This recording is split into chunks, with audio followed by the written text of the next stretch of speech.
Good evening to all. இப்போ நம்ம பார்க்க போகிற யூனிட் வந்து ஸ்ட்ரெயிட் லைன்ஸ் அல்லது pair of straight lines. Okay, இது யூனிட் 5 ஆக்சுவலாக. கண்டினியூட்டி இல்லாமல் இருக்குன்றதுக்காக ஆன்லைன் கிளாஸில் போகிறது ஆன்லைன் கிளாஸில் தனியாக இருக்கட்டும், பர்முடேஷன் காம்பினேஷன் அதை நடத்துகிறேன். இந்த straight line pair of straight line problems மட்டும் உனக்கு வீடியோஸாக போட்டுருக்கேன். சரி தான், இதுலேருந்து கண்டினியூஸாக வீடியோ போடுவேன், ஃபாலோ பண்ணிக்கோ. ஸ்ட்ரெயிட் லைன், ஓகே, இது ஒரு யூனிட்டே இருக்குது. That means unit 5. சரி தானே, அதில் நோட்ஸ் இருக்குது, ஹேண்ட் ரிட்டன் நோட்ஸும் இருக்குது. இப்போ நம்மளுக்கு அப்ஜெக்டிவாக டிஸ்கிரிப்டிவான்னு தெரியாததுனால நம்ம டெக்ஸ்ட் புக்கை ஃபாலோ பண்ணுறது நல்லது. ஸோ அதனால் என்ன பண்ணுறேன், இதுக்கும் வந்து டெக்ஸ்ட் புக் வச்சு தான் உனக்கு எல்லாமே சொல்ல போகிறேன். இதில் நீ எக்ஸாம் பாயிண்ட் ஆஃப் வியூவில் எதை படிக்கணுன்றதை கரெக்டாக நான் சொல்கிறேன், அங்கங்கே நோட் பண்ணி வச்சுக்கோ. Right, first straight line. Equation of straight line parallel to an axis. Okay, இது 10th நீ பார்த்துருப்ப, கிராஃப் போடுவோம். எக்ஸ் ஆக்சிஸ் ஒன்று, ஒய் ஆக்சிஸ் ஒன்று, ரைட்டுண்ணா. அதில் பாயிண்ட் டினோட் பண்ணுவோம், எக்ஸ் கம்மா ஒய்னு ஒரு பாயிண்ட் டினோட் பண்ணுவோம். அந்த பாயிண்ட் டினோட் பண்ணி எல்லாத்தையும் பாயிண்ட்டை மார்க் பண்ணிவிட்டு அதில் லைன் வந்தோன்னா ஒரு ஸ்ட்ரெயிட் லைன் ஃபார்ம் ஆகும், ரைட்டாண்ணா. அதான் கொடுத்துருவாங்க, let P of X comma Y be any point அந்த straight line parallel to x axis and is a distance at a distance k units from the x axis. இந்த point denote பண்ணியிருக்காங்களா, அதுதான் சொல்லியிருக்காங்க. The ordinate of any point in the line is k. For every point on this line y equal to k, hence the equation of the line parallel to x axis and is at distance k from its x equal to k. Similarly, the equation of the line parallel to y axis is at a distance h units from its x equal to h. ஓகேவா, அது ரெண்டுத்தையும் x axisக்கு parallel இருந்தால் அது வந்து என்ன சொல்கிறது, அந்த x equal to k அந்த டிஸ்டன்ஸில் இருக்குன்ற மாதிரியும், நெக்ஸ்ட் வந்து ஒய் ஆக்சிஸ் பேரலாக இருந்ததுன்னா அந்த டிஸ்டன்ஸ் வந்து ஹெச் இருக்க மாதிரியும் சொல்லியிருக்காங்க. ரைட், சரிங்க சார். இப்போ நான் இதில் எதில் சார் நோட் பண்ணிங்கன்னா, நெக்ஸ்ட் பார்ப்பா, நோட் பார்ப்பா. Note the equation of the y axis is x equal to 0. நீ இதை தான் நோட்டில் எழுதி அண்டர்லைன் பண்ணி வச்சுக்கணும். The equation of the x axis is y equal to 0. Y ஆக்சிஸ்னா எக்ஸ் ஈக்குவல் டு 0, எக்ஸ் ஆக்சிஸ்னா ஒய் ஈக்குவல் டு 0. ஓகே, இதான் வந்து இம்பார்ட்டண்ட் 1 மார்க். ஓகே, அப்ஜெக்டிவ் டைப்பாக இருந்தால் இது இம்பார்ட்டண்ட் ஒரு 1 மார்க். டிஸ்கிரிப்டிவ் டைப்பாக இருந்தால் இதில் எதுவும் கண்டென்ட் நம்மளுக்கு எதுவும் தேவையில்லை. ஓகேவா, அந்த த ஈக்குவேஷன் ஆஃப் அது 2 மார்க்கில் கூட கேட்பாங்க. The equation of y axis is என்ன வரும், x equal to 0. The equation of X axis is y equal to 0. சரி, இப்போ ஃபஸ்ட்டு மாற்றி சொல்கிறேன். த ஈக்குவேஷன் ஆஃப் ஒய் ஆக்சிஸ்னால் எக்ஸ் ஈக்குவல் டு 0, எக்ஸ் ஆக்சிஸ்னால் ஒய் ஈக்குவல் டு 0. சரிப்பா, நெக்ஸ்ட்டு பாருங்கள். நான் ஆல்ரெடி இந்த ஃபார்முலாஸ் எல்லாத்தையும் ஒரு பேப்பரில் எழுதி உங்களுக்கு ஒரு வீடியோ போஸ்ட் பண்ணியிருக்கேன். அந்த ஃபார்முலாஸ் எல்லாம் எதுலேருந்து எழுதுந்து பார்த்தா இதுலேருந்து தான் எழுதுந்து. ஓகேவா, டிஸ்கிரிப்டிவ் டைப்பாக இருந்தால் நம்மளுக்கு அந்த ஃபார்முலாஸ் மட்டும் போதும். இப்போ அப்ஜெக்டிவ் டைப் சப்போஸ் வந்துருச்சுன்னா என்ன பண்ணுன்றதுக்காக அதோட தியரி பார்ட்டியும் ஒரு வாட்டி ரீட் பண்ணிட்டா போதும். ஓகேவா, நான் அதில் எது இம்பார்ட்டன்ட் 1 மார்க்ன்றதை சொல்லிவிடுவேன், நீ அங்கங்கே நோட் பண்ணிக்க வேண்டியதான். Next purpose, slope of a straight line. Slope of a straight லைன்னா சாய்வு. ஒரு நேர்கோடு எந்த அளவுக்கு சாய்ந்திருக்கிறது, ஓகேவா, எவ்வளோ சாய்ஞ்சிருக்கு, எவ்வளோ ஆங்கிளில் சாய்ஞ்சிருக்குன்றதை கேல்குலேட் பண்ணுறது அந்த slope. Okay, if a straight line makes an angle theta with the positive direction of X axis, then tan theta is called the slope of a straight line. Okay, அப்போ அதை அண்டர்லைன் பண்ணிக்கணும். Okay, நோட்டில் நீ எழுதும்போது இப்போ அதை தான் எழுதிக்கணும் 1 மார்க்கில். tan theta is called the slope of a straight line or the gradient of the straight line. அப்போ ஸ்லோப்புக்கு இன்னொரு பேர் என்ன, கிராடியன்ட். கிராடியன்ட்னால ஸ்லோப்புனால ஒன்று தான். ஓகேவா, it is denoted by the simple M. Okay, so M equal to tan theta. ஓகேப்பா, slope of line formula வந்து M equal to tan theta. அந்த ஸ்லோப்புன்ற வேர்டை நம்ம வேறு என்ன பண்ணலாம், கிராடியன்ட்னு சொல்லலாம். அப்போ 1 மார்க் அப்ஜெக்டிவ் டைப்பில் உனக்கு கொஷின்ஸ் வரலாம். என்ன வரலாம், the other name of the slope of the straight line is சொல்லிவிட்டு இந்த கிராடியன்ட் வெக்டார் கர்ல் அப்படி இப்படின்னு சொல்லிட்டு வேறு ஆப்ஷன் எதாவது கொடுக்கலாம். நீ அதில் கிராடியன்ட் ஆப்ஷனை செலக்ட் பண்ண வேண்டியதான். சரிதானே. அப்போது ஒரு லைன் வரைகிறனாவே ஃபஸ்ட்டு நான் சொல்லிவிட்டேன், அதுக்கு ஒரு பாயிண்ட் தேவை. அந்த பாயிண்ட் 2 பாயிண்ட்ஸ் தேவை. அந்த 2 பாயிண்ட்ஸை வந்து நீ மார்க் பண்ணி ஸ்கேல் வச்சுக்கிச்சுன்னா ஒரு ஸ்ட்ரெயிட் லைன் ஆகும் இல்லையா. அப்போ அந்த ஸ்ட்ரெயிட்டில் 2 பாயிண்ட் என்னென்னு எழுதிடுறாங்க, ஒரு பாயிண்ட்டை பி, இன்னொரு பாயிண்ட் கியூன்னு எழுதிடுறாங்க. அந்த லைன் எப்படி சாஞ்சிருக்கு, எவ்வளோ ஆங்கிளில் சாஞ்சிருக்குன்றதை டீட்டா வச்சு மென்ஷன் பண்ணிடுறாங்க. கீழே இருக்க டயக்ராம் பார்த்தா தெரியும். எக்ஸ் ஆக்சிஸ் இருக்குது, ஒய் ஆக்சிஸ் இருக்குது, ஆங்கிள் டீட்டா இருக்குது, 2 பாயிண்ட் பிக்யூன்னு 2 இருக்குது. ரைட், இப்போ அந்த ஸ்லோப் கண்டுபிடிக்கிறதுக்கு ஃபார்முலா டெரைவ் பண்ணுவாங்க. ஓகே, அந்த ஸ்லோப் கண்டுபிடிக்கிறதுக்கு என்ன பண்ணுவாங்க, ஃபார்முலா டெரைவ் பண்ணுவாங்க. Let a straight line make angle theta with the positive direction of the x-axis. Let p of x1, y1, q of x2, y2 be points on the line. Draw PL, QM perpendicular to OX and QR perpendicular to LP respectively. Then QR equal to ML. அந்த டிஸ்டன்ஸ்லாம் வச்சு எழுதியிருக்காங்கப்பா. ஓகேவா? அந்த diagram இந்த similar triangle மூலிமா இங்கே டீட்டானா அங்கேயும் theta தான் வரும். ஸோ அதை வச்சு என்ன பண்ணியிருக்காங்க, அந்த MQR equal to ML அது ஒரு ரெக்டாங்கிள் ஷேப்பில் இருக்குது பாரு, ஆப்போசிட்டுக்கு என்ன இருக்கும், ட்ரூவாக இருக்கும். சரிங்க சார், இதெல்லாம் நம்மளுக்கு ஏன்னா ஸ்ட்ரைட்டாக ஃபார்முலா மட்டும் போதுன்றதும் ஓகே தான். ஓகேவா? அப்ஜெக்டிவ் டைப்பாக இருந்தாலும் டிஸ்கிரிப்டிவ் டைப்பாக இருந்தாலும் சரி தான். அதில் டெரிவேஷன் போட்டிருக்காங்களே, அந்த டெரிவேஷன்லாம் நம்மளுக்கு வேண்டாம். எதை சார் நாங்கள் படிக்கணும்? m equal to y1 minus y2 divided by x1 minus x2. ஓகேவா? டீட்டா கொடுத்துட்டாங்கன்னா tan தீட்டா தான் அதோட formula. So that means tan தீட்டாவோட வேல்யூ வந்து 45 டிகிரி, 60 டிகிரி, 30 டிகிரி, 90 டிகிரி இருந்தால் அதை வச்சு ஸ்லோப் வந்து கால்குலேட் பண்ணிடலாம். 2 பாயிண்ட் கொடுத்துட்டு slope of the straight line கேட்டாங்கன்னா இதுதான் formula. m equal to y1 minus y2 divided by x1 minus x2. இதுனா m equal to small letter m equal to y1 minus y2 divided by x1 minus x2. அல்லது m equal to tan theta equal to y1 minus y2 divided by x1 minus x2 எழுதிக்கலாம். சரியாப்பா? இப்போ ரெண்டு formula உனக்கு சொல்லியிருக்கேன். First m equal to tan thetaன்றது ஒன்று, இது m equal to y1 minus y2 divided by x1 minus x2ன்றது ஒரு formula. இது எதுக்கு? ஸ்லோப் ஆஃப் ஏ ஸ்ட்ரெயிட் லைனுக்கு, ரைட் தானே? Slope of a straight line. சரி, நெக்ஸ்ட் இது பார்ப்பா, இது ஒரு important content. Equation of a straight line which makes an angle theta with the positive direction of the x-axis and cuts off an intercept C and the y-axis. Positive direction சொல்கிறது ஒன்றும் இல்லைப்பா, அந்த எக்ஸோட இது வந்து அந்த ஃபஸ்ட்டு இருக்க அந்த ஃபஸ்ட்டு குவாட்ரண்ட்லேயே இருக்கணும். இந்த எக்ஸ் ஒய்ன்னு சொல்லிட்டு இப்படி போட்டிருக்கோம் இல்லையா, அந்த குறிப்பிட்ட ஏரியாக்குள்ளே அந்த 90 டிகிரிக்குள்ளே இருந்ததுன்னா அது பாசிட்டிவ் டைரக்ஷன் சொல்லலாம். ரைட்டாண்ணா? சரி. And cuts off and intercept C and y-axis. அந்த லைன் எப்படி வரைஞ்சிருக்காங்க பாரு, எக்ஸில் அங்கே ஸ்டார்ட் பண்ணி பியில் ஸ்டார்ட் பண்ணி க்யூ வந்து y-axis கட் பண்ணிட்டு போகிற மாதிரி கீழே வரைஞ்சிருக்காங்க பாரு. ஓகேவா? அப்போ அந்த சின்றது எங்கன்னா அந்த எக்ஸும் ஒய்யும் சாரி அந்த கோட்டில் வந்து ஒய் இன்டர்செப்ட் ஆகுது பார்த்தியா, அந்த இடம் தான் வந்து சி. இப்போ இதை வச்சு என்ன சொல்கிறாங்க, equation of a straight line frame பண்ண போகிறோம். இது very important. Equation of a straight line frame பண்ண போகிறோம். ரைட், எப்படி ஃப்ரேம் பண்ணாங்கன்னு பாரு. Let p of x, y be any point on the straight line which makes an angle theta with the x-axis. Triangle OAP equal to theta. Okay, as per our diagram, triangle OAP equal to theta. OB equal to C. இதுனா OB equal to C. அந்த distance அதை OB equal to C ன்னு வச்சுக்கொண்டுதான். இதுனா equal to y intersect ஆகிற அந்த இடம். Draw PL perpendicular to x-axis and BN perpendicular to LP. Then NBP equal to theta, BN equal to OL equal to the distance x, OL equal to x. Therefore NP equal to LP minus LN. Okay, இதெல்லாம் வந்து trigonometry ஜாமெட்ரியோட பேசிக் formulas. LP அந்த distance between 2 points கிடைக்கணும்னா என்ன பண்ண போதும், அந்த ரெண்டு distance LP minus LN equal to LP minus OB அதோட கரஸ்பாண்டிங் லென்த் எடுத்து இங்கே போட்டுருங்க, y minus c. So then tan theta equal to np divided by bn, that is m equal to y minus c divided by x, y minus c divided by x. So y minus c equal to mx, y minus c equal to mx. அதிலேருந்து கொஞ்சம் சிம்பிளை பண்ணால் y equal to mx plus c. சரிப்பா, இப்போ நீ என்ன பண்ணணும்னா இவ்வளோ கதை சொன்னோம் இல்லையா, இதில் ஒன்று மட்டும் படிச்சுட்டா போதும். என்ன படிச்சுட்டா போதும், y equal to mx plus c is called as the equation of the straight line-ன்றது மட்டும் நீ தெரிஞ்சிட்டா போதும். ஓகேவா? y equal to mx plus c-ன்றது equation of the straight line-ன்றது மட்டும் நீ தெரிஞ்சிட்டா போதும். அங்கே m-ன்றது வந்து ஸ்லோப், m-ன்றது வந்து ஸ்லோப். ஓகே தானே? ஸ்லோப் கண்டுபிடிக்கிறதுக்கு ஆல்ரெடி ஃபார்முலா சொல்லியாச்சு.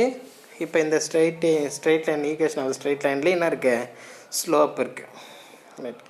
இப்போ அந்த y equal to mx plus c-யை முன்னாடி இருக்குது பாரு, அந்த ஃபார்மெட்லேயும் கொடுப்பாங்க, y minus c equal to mx. உன்னை கன்ஃபியூஸ் பண்ணுறதுக்காக, ஏன்னா y equal to mx plus c-ன்றது ஈக்குவேஷன் ஆஃப் ஸ்ட்ரெயிட் லைன் எல்லாருக்கும் தெரிஞ்சிடும். சம்டைம்ஸ் என்ன பண்ணுவாங்க, இந்த c அந்த பக்கம் கொண்டு போவாங்க, ப்ளஸ் c இந்த சைடு இருக்குது, அந்த சைடு பண்ணால் என்ன ஆகும், மைனஸ் c ஆகும். So y minus c equal to mxன்னு சம்டைம்ஸ் கொடுப்பாங்க. அதே மாதிரி m equal to Y minus C divided by எக்ஸ்னு ஒரு கொடுப்பாங்க. நான் இதுக்கு வந்து முன்னாடி சொல்லியிருக்கேன், m கண்டுபிடிக்கிறதுக்கு ஃபார்முலா அப்படி தான் சொல்லியிருக்கேன். ஒன்று டேன் தீட்டா, இன்னொன்று y1 minus y2 divided by x1 minus x2 அந்த ஃபார்முலா. இன்னொன்று இப்போ இது மூலிமா என்ன வருது, m equal to Y minus C divided by X. அப்போ இந்த டோட்டல் கண்டென்ட்டில் இந்த ஈக்குவேஷன் ஆஃப் ஸ்ட்ரெயிட் லைனில் நீ என்ன பண்ணணும்னா இந்த 3 ஃபார்மட்டையும் தெரிஞ்சு வச்சுக்கணும். ஆக்சுவலாக நம்மளுக்கு படிக்கிறதுக்கு ஈஸியாக இருக்கிறது y equal to mx plus சின்றது தான். Okay, y equal to mx plus சின்றது தான் ஈக்குவேஷன் ஆஃப் ஸ்ட்ரெயிட் லைன். இதுலேருந்து ஒன்றால் m கேட்டாலும் கண்டுபிடிக்க தெரியணும். ஓகே, இந்த டைம் அந்த சைடு கொண்டு போய்ட்டு அந்த சைடு கொண்டு வந்துட்டு ஈஸியாக கண்டுபிடிக்கிறதுக்கு உனக்கு தெரியணும். ரைட், இதை போய் மெமரைஸ் பண்ணுறதுக்கு முடியாது. இந்த 3 டேர்மையும் ஒரே டேர்ம்லேருந்து அந்த 3 டேர்ம் எப்படி y equal to mx plus சின்றதுலேருந்து எப்படி m கண்டுபிடிக்கிறது, எப்படி c கண்டுபிடிக்கிறது கற்றுக்கிட்டா போதும். This equation is true for all positions of p on a straight line. Hence, this equation is a required line. Okay, y equal to mx plus c into the equation of the straight line with angle theta. So, next, equation of a straight line which cuts off intercepts a and b on the xy axis. அதே கதை தான், ஆனால் இது என்ன intercept point வந்து மாறிடுச்சு 2 பாயிண்டில். First பாரு, equation of a straight line which cuts off intercepts A and B on the X and Y axes. First வந்து சின்ற ஒரே ஒரு பாயிண்ட் ஒன்று தான் ஒய்யில் இன்டர்செப்ட் ஆகுதுன்னு சொல்லியிருந்தாங்க. இப்போ என்ன சொல்லியிருக்காங்க, ஏபின்னு ரெண்டுத்தையும் இன்டர்செப்ட் ஆகிற மாதிரி ஒரு லைன் இருந்ததுன்னா அந்த லைனுக்கு ஈக்குவேஷன் எப்படி இருக்கும்? ஓகேவா, ஏபி 2 பாயிண்ட்டையும் கட் பண்ணுற மாதிரி இருந்துச்சுன்னா அதுக்கு எப்படி இருக்குன்றதான். Let p of x comma y be any point on the straight line which means x and y axis at capital A and B respectively. Let OA equal to length A ன்னு வச்சுக்கொண்டுதான், OB ஓட length வந்து B ன்னு வச்சுக்கொண்டுதான். So அந்த perpendicular ON equal to x, next NP equal to y, அந்த perpendicular distance. Triangle PNA and BOA are similar. இதெல்லாம் properties of similar ட்ரையாங்கிள்ஸ்லேருந்து வர்றதுப்போ உங்களுக்கு ரொம்ப டெப்த்தாக வேண்டாம், நான் உனக்கு சொல்லணுன்றதே இது எல்லாத்தையும் சொல்லிட்டுருக்கேன். ரைட் தானே, நீ அந்த ஃபார்முலாஸை மட்டும் நோட் பண்ணிட்டா போதும். இது வந்து equation of the straight line intercepts at 2 points. First வந்து equation of the straight line intercept at c மட்டும்தான். ஓகே, இது 2 பாயிண்ட் இருக்கிறதுனால இது எப்படி எழுதியிருக்காங்க பாரு, x by a plus Y by b equal to 1, x by a plus Y by b equal to 1. So அப்போ நீ இதில் என்ன நோட் பண்ணி வச்சுன்னா, the equation of the straight line, okay, passes through the points a b. அதை வச்சுட்டா x by a plus y by b equal to 1. இதுதான் இந்த ஈக்குவேஷன் மட்டும் ஞாபகம் வச்சுட்டா போதும். அப்போ உன்னை கன்ஃபியூஸ் பண்ணுறதா, the equation of the straight line மட்டும் ஸ்ட்ரைட்டாக கேட்க மாட்டாங்க, அந்த பாயிண்ட்டோட சேர்த்து கேட்பாங்க. முன்னாடி இருக்க பாயிண்ட்டில் சின்னு கேட்டு கீழே இருக்க ஆப்ஷனில் y equal to mx plus c இருந்தால் நீ கரெக்டாக அதை சூஸ் பண்ணணும். ஓகே, சப்போஸ் சின்னு கேட்டு இந்த ஆப்ஷனை சேர்த்து கொடுத்தாங்கன்னா நீ இதை செலக்ட் பண்ணுறக்கூடாது. ஸோ அதை டிஃப்ரென்ஸ் பார்த்துக்கும். அது அட் த பாயிண்ட் சி, இது அட் த பாயிண்ட் ஏபி. ஏபின்றது அவங்க ஒரு அப்ராக்சிமேட்டாக ஒரு பாயிண்ட்டு கொடுத்துருக்காங்க. ஓகே, பிக்யூன்னு சப்போஸ் 2 பாயிண்ட் கொடுத்தாங்கன்னா என்ன பண்ணுவான், X by P plus Y by Q equal to 1 at any 2 points. எந்த 2 பாயிண்ட் அந்த நேம் கொடுக்குறாங்களோ அந்த நேமுக்கு ஏற்ற மாதிரி. அந்தளவுக்கு டஃப்பாக இருக்காது, இருந்தாலும் எதுக்கும் நம்ம எல்லாத்துக்கும் தயாராக இருந்துக்கணும். சரிப்பா, நெக்ஸ்ட் வந்து பாயிண்ட் நம்பர் 5. இதுவும் அதே மாதிரி ஒரு format. Equation of the straight line with given slope, இப்போ அது ஷேப்பு கிடையாது, வித் கிவன் ஸ்லோப் எம். புக்ஸில் கொஞ்சம் சில தப்பு இருக்கும், கொஞ்சம் பார்த்து நம்ம கரெக்ஷன் பண்ணிக்கோ. ஓகேவா, with given slope M and passing through the given point x1, y1. இப்போ பாரு என்ன பண்ணிட்டாங்க, equation of the straight line எந்த ஃபார்மட்டில் சொல்கிறாங்க, ஒரு ஸ்லோப்பும் கொடுத்துட்றாங்க, ஒரு பாயிண்ட்டும் கொடுத்துட்றாங்க. ஒரு ஸ்லோப்பும் கொடுத்துட்றாங்க, ஒரு பாயிண்ட்டும் கொடுத்துட்றாங்க. சார் நாங்கள் என்ன சார் இவ்வளோ ஃபார்முலா எப்படி சார் ஞாபகம் வச்சுக்கிறது? ஓகே, ஒரே ஸ்ட்ரைட் லைன் வரைஞ்சிட்டு இப்படிலாம் இருக்கும் அப்படிலாம் இருக்குன்றதை ஞாபகம் வச்சுக்க வேண்டியது உன்னோட வேலைப்பா. அது ஃபார்முலா நீ படித்து தான் ஆகணும். சரி தானே, அதுக்கு வேறு க்ளூஸ் என்ன கொடுக்கலாம், இந்த பாயிண்ட் இருந்தால் இப்படி, இந்த பாயிண்ட் இருந்தால் இப்படின்னு ஃபார்முலான்னு சொல்லிட்டு. இதுதானே, சரி ரைட். இப்போ பாரு என்ன கொடுத்துருக்காங்க, ஒரு ஸ்லோப் எம்னு கொடுத்துருக்காங்க, ஒரு பாயிண்ட்டு கொடுத்துருக்காங்க x1, y1 சொல்லிட்டு கொடுத்துருக்காங்க. இதுதானே, பாயிண்ட்ஸ்னாவே எப்பயுமே பேரில் தான் இருக்கும். எக்ஸ் ஆக்சிஸில் ஒரு பாயிண்ட் இருக்கும், ஒய் ஆக்சிஸில் ஒரு பாயிண்ட் இருக்கும், ரெண்டுத்தையும் சேர்த்து தான் சொல்லும். இதுதானே கிவன் பாயிண்ட் சொல்லிட்டு. சரி, இப்போ என்ன பண்ணுறோம், இதுக்கு ஃபார்முலா அந்த y equal to mx plus சியில் சில சப்ஸ்டியூஷன் வச்சு தான் என்ன பண்ணுறோம், இந்த ஃபார்முலா எழுதிக்கும். ஸ்ட்ரைட்டாக நீ ஃபார்முலாவே பார்த்துக்கலாம். ஃபார்முலா என்ன இருக்குது, y minus y1 equal to m into x minus x1. Okay, y minus y1 equal to m into x minus x1. இது ஆக்சுவலாக என்ன ஃபார்மெட்னா அதே first y equal to mx plus c format தான் சரிதானா. அதில் என்ன பண்ணுறோம், c வந்து கான்ஸ்டன்ட் 0வாக இருந்து இந்த இப்போ y minus y1 equal to m into x minus x1 இருக்கு இல்லையா. சப்போஸ் நீ y1 பாயிண்ட்டு x1 0 எடுத்துட்டா என்ன ஆகும், y equal to mxன்னு வரும். ஓகேவா, mxன்றது கொஞ்சம் கரெக்டாக இருக்கும், ஒரு அப்ராக்சிமேட் வேல்யூக்கு அந்த c சேர்த்துக்கிறது. அப்போது y equal to mx plus cயில் at the point x1, y1 நம்ம இன்க்ளூட் பண்ணும்போது ஃபார்முலா என்ன ஆகிடுது, y minus y1 equal to m into x minus x1 மாறிடுது. சரிதானே. ரைட், அப்போ first formula y equal to mx plus c. அதுலேருந்து next வந்து ஒரு கூட என்ன பண்ணிடுறாங்க, ஒரு ஸ்லோப் கொடுத்துட்றாங்க, ஒரு பாயிண்ட் கொடுக்கறதுனால அந்த ஃபார்முலா எப்படி மாறுதுன்னா y minus y1 equal to m into x minus x1 மாறுது. அடுத்தது பாரு point number 6. The equation of the straight line passing through the two given points x1, y1 and x2, y2. Okay, the equation of the straight line passing through the two given points x1, y1 and x2, y2. Suppose ரெண்டு point கொடுத்துட்டா என்ன ஆகும் அப்படின்றத கொடுத்துருக்காங்க. அந்த மற்ற ஸ்டோரிலாம் விட்டுருப்பேன். Okay, எப்படி வருதுன்றது தான் அதை போட்டிருக்காங்க. நீங்கள் கடைசியில் அந்த ஃபார்முலாவை மட்டும் பாரு. That is okay, y minus y1 divided by x minus x1 equal to y1 minus y2 divided by x1 minus x2. இதில் ஸ்லோப் பற்றிலாம் அவங்க எதுவும் பேசலை ரைட் தானே. ஆனால் அதை வச்சு தான் கண்டுபிடிச்சிருப்பாங்க. அதை வச்சு என்ன பண்ணுவாங்க, வேல்யூ கண்டுபிடிப்பாங்க. ஸோ நீ ஸ்ட்ரெயிட்டாக formula the equation of the straight line passing through the two given points with the slope m. Okay, அப்போது அந்த இந்த ஃபஸ்ட்டுக்கு முன்னாடி இந்த ஈக்குவேஷன் வந்து என்ன பண்ணுறாங்க, இதை டெரைவ் பண்ணி கொண்டு வராங்க. இந்த ஃபார்முலாவை y minus y1 divided by x minus x1 equal to y1 minus y2 divided by x1 minus x2. ஒரு பாயிண்டில் இருந்ததுன்னா y minus y1 equal to m into x minus x1 சொல்லிட்டு சிம்பிளாக முடிச்சிடறாங்க. ரெண்டு பாயிண்டில் இருந்ததுன்னா y minus y1 divided by x minus x1 equal to y1 minus y2 divided by x1 minus x2. சரிதானே.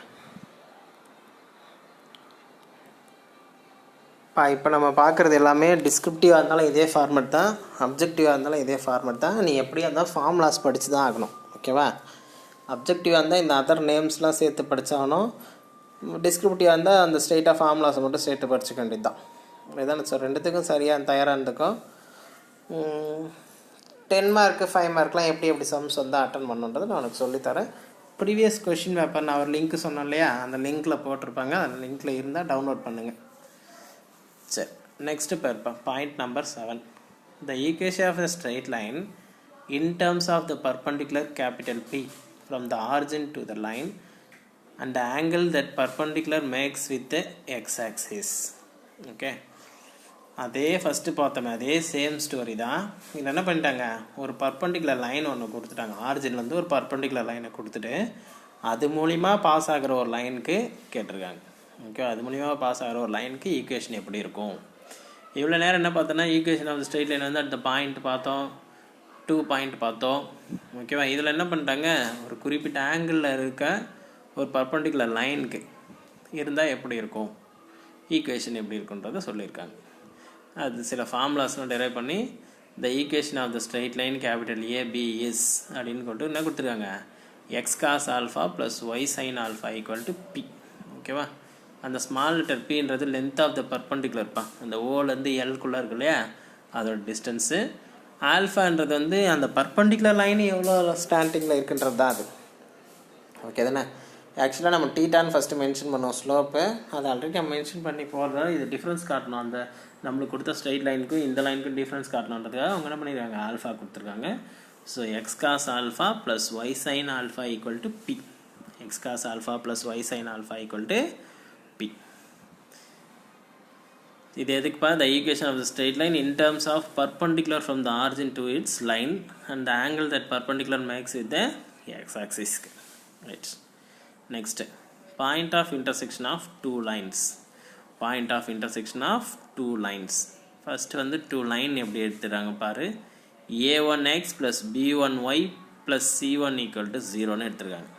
இதுதானே, இதான் வந்து ஜென்ரலாக எடுக்கக்கூடிய லைனுக்கு உண்டான ஃபார்மெட்டு. இந்த y equal to mx plus cன்னு எடுக்கிறோம் இல்லையா, கிட்டத்தட்ட இதுவும் அந்த ஃபார்மெட்டில் வரும் பார். ஓகே, mx இருக்கிறதுல அந்த a1x b1y ப்ளஸ் C1 இருக்கும். அதை ஆல்ட்ரேட் பண்ணுறது வந்து நம்ம y ஈக்குவல்ட்டுன்னு சொல்லிட்டு இந்த டேர்ம்ஸ்லாம் இந்த சைடு கொண்டு வந்து கண்டுபிடிக்கிறது இருந்தால் கண்டுபிடிக்கலாம். ஆனால் ஈக்குவேஷன் வந்து ஸ்ட்ரெயிட் லைன் ரெப்ரசென்ட் பண்ணும்போது இப்படி ரெப்ரசென்ட் பண்ணிக்கலாம். ரைட்.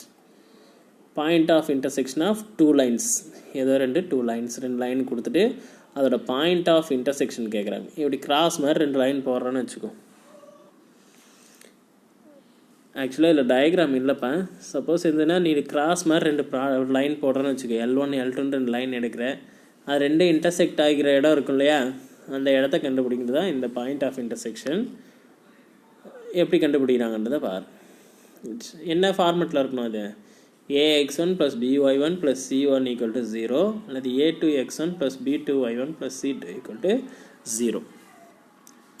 ரைட் தானே? சரி, ஃபார்முலா பாரு. The point of intersection is என்ன கொடுத்துருக்காங்க? b1c2 - b2c1 a1b2 - a2b1. இன்னொன்று என்ன இருக்கு?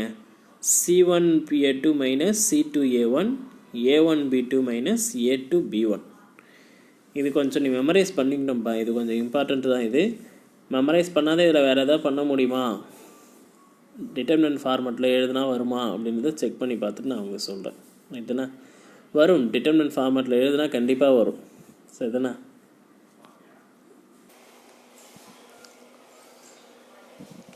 இப்போ அது வந்து அந்த மேட்ரிக்ஸ் ஃபார்ம்ன்றது 2 ஈக்குவேஷனை எழுதிட்டு அதோட டிட்டர்மினன்ட் மூலிமா சால்வ் பண்ணுறது.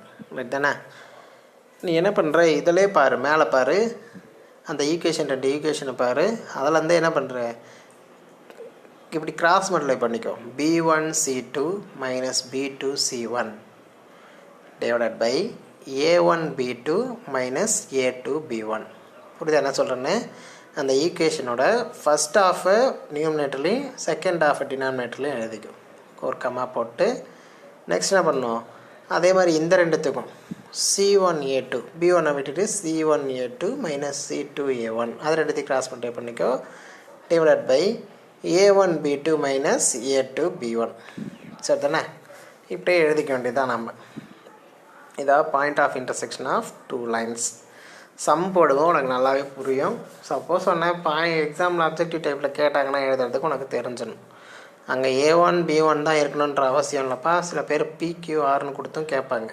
இதுனா PQRS சொல்லிட்டு வேல்யூ கொடுத்தும் கேட்பாங்க. அதனால தான் நான் என்ன சொல்கிறேன், அவங்க எப்படி கொடுத்தாலும் சரி, அந்த ஈக்குவேஷனில் எப்படி கிராஸ் மல்டிப்ளை பண்ணுன்றதை மட்டும் நீங்கள் கரெக்டாக கண்டுபிடிச்சி எழுதிட்டா போதும். சரி தானே? இது வந்து point of intersection of 2 lines. நான் வேணால் ஒரு பேப்பரில் எழுதி உனக்கு வைக்கிறேன். நெக்ஸ்ட் வீடியோவில் அதை ஜாயின் பண்ணிடுறேன். ஓகே, ஜாயின் பண்ணி அதை எப்படி கண்டுபிடிக்கிறாங்கன்றதை சிம்பிளிஃபை பண்ணி சொல்கிறேன். சரிப்பா, தேங்க்யூ.